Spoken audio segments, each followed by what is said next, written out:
नमस्कार दोस्तों, उड़ान इस एकेडमी के इस ई लर्निंग प्लेटफॉर्म पे मैं मोहम्मद रियाज खान आप सभी का स्वागत करता हूं। आपके सामने इंडियन ज्योग्राफी के वनस्पति से कुछ एमसीक्यूज लेकर प्रस्तुत हुआ हूं। आशा करता हूं कि आपको ये वीडियो पसंद आए और आपके लिए लाभकारी भी हो। चलिए, तो आज के इस वीडियो का पहला प्रश्न है, निम्नलिखित में से कौन सा कथन सही नहीं है। यहाँ पर बात समझिएगा कि पूछ रहा है सही नहीं है। 4 स्टेटमेंट दिया गया है। पहला स्टेटमेंट क्या कह रहा है, काजीरंगा राष्ट्रीय उद्यान असम में स्थित है। बिल्कुल, काजीरंगा राष्ट्रीय उद्यान याद रखिएगा कहां पर है, असम में है। तो ये पहला स्टेटमेंट क्या है आपका, सही है।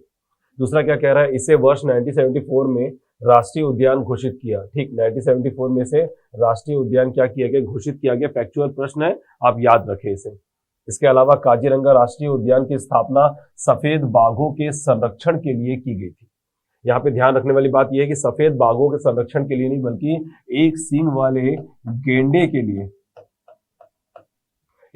वाले गेंडे के संरक्षण के लिए काजीरंगा राष्ट्रीय उद्यान की क्या की गई थी, स्थापना की गई थी। इसलिए ये स्टेटमेंट आपका क्या हो जाएगा, गलत हो जाएगा। इसके अलावा कान्हा राष्ट्रीय उद्यान मध्य प्रदेश में स्थित है, ये भी आपका क्या हो जाएगा, सही हो जाएगा। यानी कि ऑप्शन नंबर सी आपका क्या होगा, गलत होगा, यानी कि यही होगा आपका सही जवाब। चलिए, अब बात करते हैं अगले प्रश्न की। हमारा अगला प्रश्न है, निम्नलिखित युग्मों में से कौन सा युग्म सुमेलित नहीं है। देखिए, सुमेलित नहीं है पूछ रहा है। सबसे पहला कोणधारी वन। कोणधारी वन, देवदार एक कोणधारी वन है। हाँ बिल्कुल, देवदार एक कोणधारी वन है, यानी कि टैगा प्रकार की वनस्पति के अंतर्गत आता है। टैगा प्रकार की वनस्पति के अंतर्गत आता है। इसके अलावा सदाबहार वनस्पति की बात करें तो आबनूस, ठीक है, ये एक किस प्रकार की वनस्पति है, तो क्या बताएंगे, एक सदाबहार प्रकार की वनस्पति जिसे रोजवुड भी कहते हैं। ठीक है, चलिए, इसके अलावा तीसरे में पतझड़ वनस्पति की बात करें तो साल, सागौन, चंदन, ये सब किस वनस्पति के अंतर्गत आता है, पतझड़ वनस्पति के अंतर्गत आता है। ये भी आपका सही है। लेकिन बात करें हम मैंग्रोव वनस्पति की, तो मैंग्रोव से मैंगो जैसी फीलिंग आती है। तो ये मैंग्रोव वनस्पति कोई आम नहीं है, याद रखिएगा। आम कोई मैंग्रोव वनस्पति नहीं है, ये डेल्टाई क्षेत्र में पाई जाने वाली खारे पानी की वनस्पति। जबकि आम एक ऐसी वनस्पति है, तो क्या बताएंगे, मीठे पानी की क्या है, वनस्पति। आम एक मीठे पानी की वनस्पति है, जबकि मैंग्रोव वनस्पति डेल्टाई क्षेत्र में पाई जाने वाली एक खारे पानी की वनस्पति है। तो इसमें से डी, मैंग्रोव वनस्पति आम के साथ सुमेलित नहीं है, यानी कि ऑप्शन नंबर डी आपका क्या होगा, सही जवाब होगा। चलिए, अब बात करते हैं अगले प्रश्न की। हमारा अगला प्रश्न क्या है, आरक्षित वन ऐसे वन, याद रखिएगा वनों को 3 भागों में बांटा गया है। आरक्षित वन, संरक्षित वन और अवर्गीकृत वन में बांटा गया है। तो आरक्षित वन ऐसे वन है जो पूर्णतः सरकार के नियंत्रण में है, पहला। दूसरा, मुख्यतः जनजातियों के लिए है, ठीक है। तीसरा, सीमित चराई के साथ वाणिज्यिक उपयोग हेतु, और चौथा, इनमें से कोई नहीं। तो यहाँ पे याद रखिएगा, आरक्षित में मतलब रिजर्व फॉरेस्ट की बात हो रही है। बिल्कुल, ये पूर्णतः सरकार के नियंत्रण में है। तो ये आपका पहला ए आपका क्या होगा, सही जवाब होगा। और जैसा कि मैं हमेशा से कहते आया हूं, इस वीडियो मेरे जवाब देने से पहले अगर आप जवाब दे पाते हैं तो ये आपके लिए बहुत अच्छा होगा। चलिए आगे बढ़ते हैं। चलिए, अब बात करते हैं अगले प्रश्न की। हमारा अगला प्रश्न क्या कहता है, निम्नलिखित युग्मों में से कौन सा एक सुमेलित है।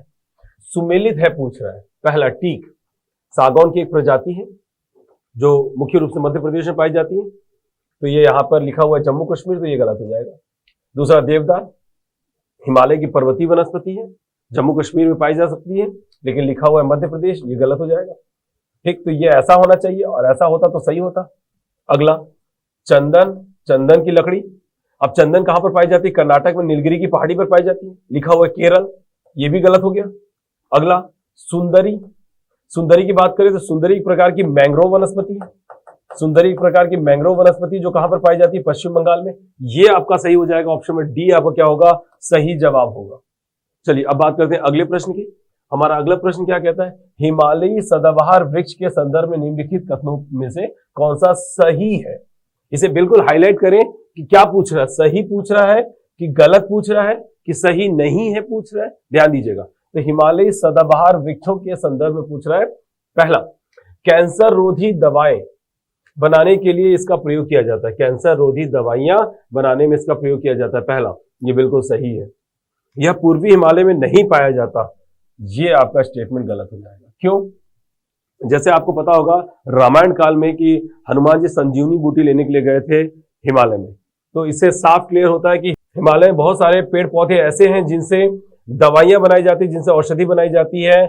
इसी क्रम में एक रिसर्च में पता चला है कि कैंसर रोधी दवाइयां भी हिमालय में पाई जाती है। इसके अलावा बात अगर पूर्वी हिमालय में नहीं पाई जाती तो ये हिमालय है, और हिमालय के पूर्वी हिमालय वाले क्षेत्र में वर्षा ज्यादा होती है और पश्चिम में वर्षा कम होती है। ज्यादा सघन वनस्पति आपको पूर्वी हिमालय में देखने को मिलेंगे, ना कि पश्चिमी हिमालय। कई बायोडायवर्सिटी आपको पूर्वी हिमालय में देखने मिलेंगे, पश्चिमी हिमालय में नहीं। तो वर्षा अधिक होने की वजह से यहाँ पे सघन वनस्पति पाए जाते हैं। तो ये कहना कि पूर्वी हिमालय में नहीं पाया जाता गलत है। मैक्सिमम कहना चाहिए कि जड़ी बूटियां, मैक्सिमम औषधि, मैक्सिमम वनस्पति, मैक्सिमम सघन वनस्पति आपको पूर्वी हिमालय में देखने को मिलेंगे, पश्चिमी हिमालय में नहीं। तो ये कहना कि पूर्वी हिमालय में नहीं पाया जाता, ये गलत हो जाएगा। सिर्फ पहला सही है। और क्या कह रहा है, नीचे दिए गए कोड का प्रयोग कर सही उत्तर दीजिए। तो केवल एक, ऑप्शन नंबर ए आपका क्या होगा, सही जवाब होगा। चलिए अब बात करते हैं अगले प्रश्न की। हमारा अगला प्रश्न क्या कह रहा है, भारतीय वन्य जीव ट्रस्ट के संदर्भ में निम्नलिखित कथनों में से कौन सा सही है। क्या बोल रहा है, वन्य जीव ट्रस्ट के बारे में। अब ट्रस्ट के बारे में पूछ रहा है। यह एक गैर सरकारी संगठन है। जनरली ट्रस्ट जो है वो आपकी गैर सरकारी संगठन ही होती है, एनजीओ होती है, ठीक है, याद रखेगा।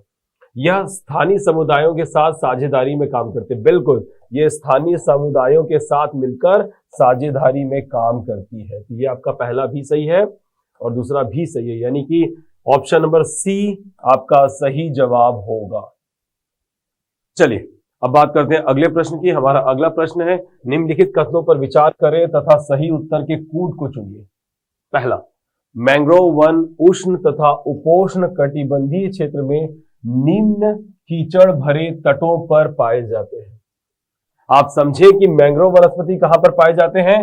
पहले तो याद रखिएगा, डेल्टाई क्षेत्र में पाए जाते हैं। कहां पर, डेल्टाई क्षेत्र में पाए जाते हैं। और डेल्टाई क्षेत्र कैसे होते हैं, दलदली होते हैं, कीचड़ भरे होते हैं। तो ये हो गया आपका। और ये दलदली कब होते हैं, दलदली कब होते हैं, जब यहाँ पर या तो वर्षा ज्यादा होगी या तो नदी का पानी इसे क्या बनाएगा, दलदल बनाएगा, याद रखेगा।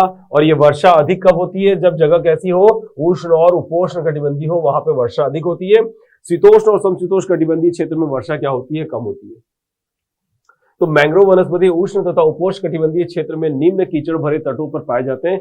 यह स्टेटमेंट आपका सही हो जाएगा। दूसरा, मैंग्रोव एक पुष्पित पौधे तथा पेड़ों का वन है। बिल्कुल, मैंग्रोव एक पुष्पित पौधे तथा पेड़ों का वन है, कह सकते हैं, ठीक है। चलिए ये आपका दूसरा सही होगा। तीसरा, मैंग्रोव पौधे कभी कभी जल में निमग्न होते हैं। याद रखेगा, निमग्न मतलब डूब जाना। मैंग्रोव वनस्पति समुद्र में डूब जाते हैं, जल में डूब जाते हैं, ऐसा बिल्कुल नहीं है। उनकी जड़ें भले ही डूब जाती होगी, लेकिन पूरे के पूरे पौधे, पूरे के पूरे पेड़ समुद्र में नहीं डूबते। तो ये आपका स्टेटमेंट गलत हो जाएगा।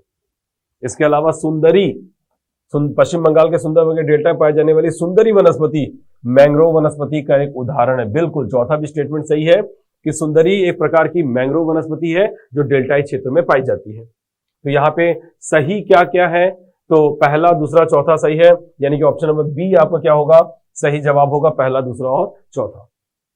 चलिए अब बात करते हैं अगले प्रश्न की। हमारा अगला प्रश्न क्या कह रहा है कि निम्नलिखित युग्मों पर विचार कीजिए। एक तरफ दिया है वनों के प्रकार और एक तरफ दिया हुआ है क्षेत्र। और क्या पूछ रहा है, उपरोक्त में से कौन से युग्म सही सुमेलित है, मतलब सुमेलित करने की बात हो रहा है। यहां पर देखिए पहला क्या कह रहा है, उष्ण, ये शुष्क नहीं होगा, उष्ण सदाबहार वनस्पति। क्या पूछ रहा है, उष्ण सदाबहार वनस्पति, यानी कि सदाबहार वनस्पति को दो भागों में बांटा गया है, एक उष्ण सदाबहार और दूसरा समशीतोष्ण सदाबहार। समशीतोष्ण कटिबंध हमारे भारत में है नहीं, इसलिए समशीतोष्ण सदाबहार वनस्पति भारत के अक्षांशीय विस्तार के अनुसार नहीं पाई जाएगी। तो ये पाई जाएगी कहां पर, पर्वतों की ऊंचाइयों में, वो भी कितना, 1500 से 3000 मीटर की ऊंचाइयों पे। तो यहाँ पे याद रखें, बात उष्ण सदाबहार की हो रही है। तो उष्ण सदाबहार वनस्पति कहाँ पाए जाते हैं, कोंकण के मैदान हो, चाहे कनारा का मैदान हो या फिर मालाबार का मैदान हो, यहाँ पे कौन सी वनस्पति पाई जाएगी, तो उष्ण सदाबहार वनस्पति पाई जाएगी। इसके अलावा पर्वतीय आर्द्र शीतोष्ण वनस्पति, मतलब शीतोष्ण वनस्पति, वो भी कौन से क्षेत्र में, वो भी कैसी, आर्द्र वाली। तो हिमालय, पश्चिमी हिमालय जो है वो जगह कैसी होती है, शुष्क होती है। यहाँ पे वर्षा सापेक्षता क्या होती है, कम होती है। तो ये पश्चिमी हिमालय तो नहीं होगा। आप पूर्वी हिमालय में भी थोड़ा सा ले सकते हैं, लेकिन ये कौन सी है, ये कौन सी शीतोष्ण वनस्पति की बात कर रहा है, ये बात कर रहा है प्रायद्वीपीय पठार में। याद रखिएगा, ये बात कर रहा है प्रायद्वीपीय पठार के दक्षिण सह्याद्री में, जो आपका नीलगिरी अन्नामलाई की पहाड़ी है, उनकी ऊंचाइयों पे आपको शीतोष्ण कटिबंधीय वनस्पति देखने को मिलती है। और वो भी कैसी, आर्द्र, क्यों, क्योंकि यहाँ पे वर्षा कितनी होती है, 300 सेंटीमीटर क्या होती है, वर्षा होती है। 300 सेंटीमीटर वर्षा की वजह से यहाँ पर पाई जाने वाली शीतोष्णकटिबंधीय वनस्पति कैसी होगी? आपकी आर्द्र शीतोष्ण वनस्पति होगी और ये पर्वतीय प्रदेश में पाई जाएगी, नीलगिरी अन्नामलाई की ऊंचाइयों पे। तो ये आपका क्या हो जाएगा? गलत हो जाएगा, मतलब पश्चिमी हिमालय गलत हो जाएगा। ठीक है, तो ये गलत है, दूसरा स्टेटमेंट गलत है, ये पहला सही है। फिर ज्वारी वनस्पति, ज्वारी वनस्पति जिसे डेल्टाई वनस्पति कहते हैं, मैंग्रोव वनस्पति कहते हैं, कहां पर पाई जाएगी? जो नदी के डेल्टाई क्षेत्रों में पाई जाती है। तो ये आपका सही हो जाएगा। यानी कि सही क्या क्या हो रहा है? पहला और तीसरा सही हो रहा है, तो ऑप्शन नंबर सी आपका क्या हो जाएगा? सही जवाब हो जाएगा। ये आप ध्यान रखिए।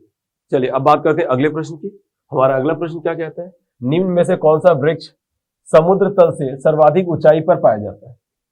पहला देवदार, दूसरा चीड़, तीसरा साल और चौथा है सागौन। तो यहां पे ध्यान दीजिएगा, साल सागौन की बात करें तो ये तो पतझड़ प्रकार की वनस्पति आर्द्र पतझड़ के अंतर्गत आती है।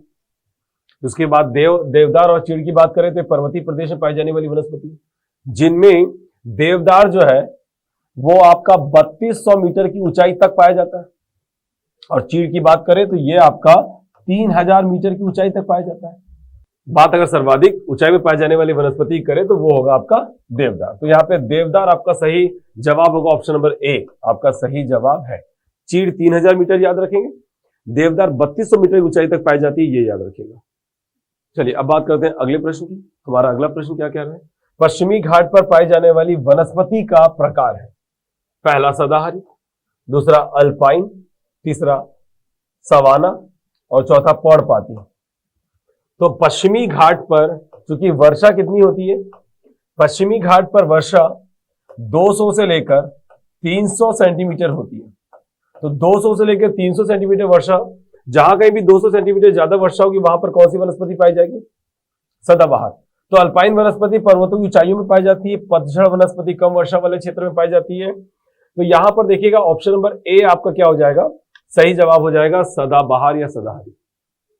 पश्चिमी घाट पर पाई जाने वाली वनस्पति क्या होती है? सदाबहार प्रकार की वनस्पति होती है। चलिए अब बात करते हैं अगले प्रश्न की। हमारा अगला प्रश्न, कुल भौगोलिक क्षेत्रफल का सर्वाधिक प्रतिशत वनाच्छादित है। बात हो रही है सर प्रतिशत की दृष्टि से सबसे ज्यादा वन कहां पर पाए जाते हैं? बात प्रतिशत की दृष्टि से हो रही है, कंफ्यूज मत होइएगा। भौगोलिक क्षेत्रफल का सर्वाधिक प्रतिशत पूछ रहा है। अगर ये क्षेत्र है तो इसके मैक्सिमम एरिया में, प्रतिशत की दृष्टि से मैक्सिमम एरिया में कहां पर वन आच्छादित है? तो अगर प्रतिशत के हिसाब से, क्षेत्रफल की दृष्टि से नहीं पूछ रहे, प्रतिशत की दृष्टि से देखा जाए तो सबसे ज्यादा वन कहां पर है? यहाँ पे अरुणाचल प्रदेश, मध्य प्रदेश, छत्तीसगढ़, उत्तराखंड और अरुणाचल प्रदेश में अरुणाचल प्रदेश याद रखिएगा। लगभग 80% के आसपास कुल एरिया के 80% एरिया में क्या है? कुल एरिया के, वो अरुणाचल प्रदेश के कुल क्षेत्रफल के 80% क्षेत्र में क्या है? वन आच्छादित है। इसके अलावा मिजोरम की बात करें तो Indian institute of forest report 2021 के अनुसार मिजोरम में सबसे ज्यादा वन आच्छादित है, यानी कि 85% याद रखिएगा, लगभग 85% क्षेत्र मिजोरम का क्या है? वन आच्छादित है, जबकि अरुणाचल प्रदेश का 80%। तो यहां पर समझिएगा कि मिजोरम ऑप्शन में नहीं दिया हुआ है, इसलिए अरुणाचल प्रदेश क्या होगा? सही जवाब होगा। देखिए अगर मिजोरम होता तो मिजोरम सही होता 85% के साथ। सबसे ज्यादा वन आच्छादित क्षेत्र कौन सा, वन आच्छादित राज्य कौन सा है? तो क्या बताएंगे? मिजोरम। हमारा अगला प्रश्न है, भारत के वनों में बात उष्णकटिबंधीय और शीतोष्णकटिबंधीय वन का योगदान क्रमशः है। यहां पे ध्यान रखिएगा, अगर बात शीतोष्णकटिबंधीय की मतलब ठंडे प्रदेश में पाई जाने वाली वनस्पति, और उष्ण की बात करें तो गर्म प्रदेश में पाई जाने वाली वनस्पति, सीधा सीधा हिसाब है। तो हमारे भारत की बात करें तो हिमालय पर्वत श्रृंखला क्या करती है? हिमालय पर्वत क्या कर रही है? उत्तर से आने वाली ठंडी हवाओं को रोककर पूरे भारत को क्या बना के रखती है? उष्ण बना के रखती है। इसके अलावा हिमालय के पर्वतीय प्रदेश में कौन सी वनस्पति पाई जाएगी? शीतोष्ण कटिबंधीय वनस्पति पाई जाएगी। तो यानी कि पूरे के पूरे भारत में उष्ण कटिबंधीय वनस्पति और हिमालय में ही शीतोष्ण कटिबंधीय वनस्पति। तो एक जनरल रेशियो की बात करें तो 90-10 पहला क्या कह रहा है? 90-10। दूसरा 95-93-7, 95-5, 97-3। तो ये थोड़ा सा टिपिकल सा क्वेश्चन है, लेकिन अगर आप देखिए तो 93-7 का रेशियो रखता है। 93% उष्ण कटिबंधीय वनस्पति और 7% शीतोष्ण कटिबंधीय वनस्पति का रेशियो बनता है, ये याद रखिएगा 93-7 का। चलिए तो इसके साथ सही जवाब हो गया ऑप्शन नंबर बी। चलिए अब बात करते हैं अगले प्रश्न की, जो इस वीडियो का सबसे आखिरी प्रश्न है। क्या कह रहा है ये प्रश्न? भारत के सर्वाधिक महत्वपूर्ण व्यावसायिक वन है यहाँ पे व्यावसायिक वन की बात कर रहा है, सबसे ज्यादा प्रयोग किया जाने वाला वन, सबसे ज्यादा ठीक है, सबसे ज्यादा प्रयोग किया जाने वाले वन की बात हो रही है। तो यहाँ पर देखिए उष्णकटिबंधीय सदाबहार वन, दूसरा उष्णकटिबंधीय पतझड़ वन, कोणधारी वन जो पर्वतों की ऊंचाइयों में पाई जाती है जिसे टैगा वनस्पति कहते हैं। इसके अलावा उष्णकटिबंधीय अर्ध सदाबहार वनस्पति, ये जो सदाबहार वनस्पति है ये इसका प्रतिशत क्या है भारत में कम है, क्योंकि जहां पर वर्षा 200 सेंटीमीटर से ज्यादा होगी वहीं पर सदाबहार वनस्पति होंगी, चाहे वो पूर्ण सदाबहार हो या फिर अर्ध सदाबहार हो। कोणधारी वन पर्वतों की ऊंचाइयों में पाए जाएंगे, पर्वतों की ऊंचाइयों में पाए जाएंगे। इसके अलावा मैक्सिमम जगहों पे पतझड़ प्रकार की वनस्पति पाई जाती है, क्योंकि इसे कहते हैं मानसूनी वनस्पति, इसे कहते हैं मानसूनी वनस्पति, ये याद रखिएगा। और इसी पतझड़ प्रकार की वनस्पतियों में ही साल, सागौन, बीजा, शीशम जैसे प्रमुख वनस्पति आते हैं, जो कि बहुत ही ज्यादा महत्वपूर्ण होते हैं और बहुमूल्य भी होते हैं। इसलिए सबसे महत्वपूर्ण व्यावसायिक वनों की बात करें तो वो हो जाएगा आपका उष्णकटिबंधीय पतझड़ वनस्पति। ऑप्शन नंबर बी आपका क्या हो जाएगा, सही जवाब हो जाएगा। इसी के साथ इस वीडियो को समाप्त करता हूं और आशा करता हूं कि आपको ये वीडियो पसंद आएगा और आपके लिए लाभकारी होगा। धन्यवाद, टेक केयर, ख्याल रखिएगा।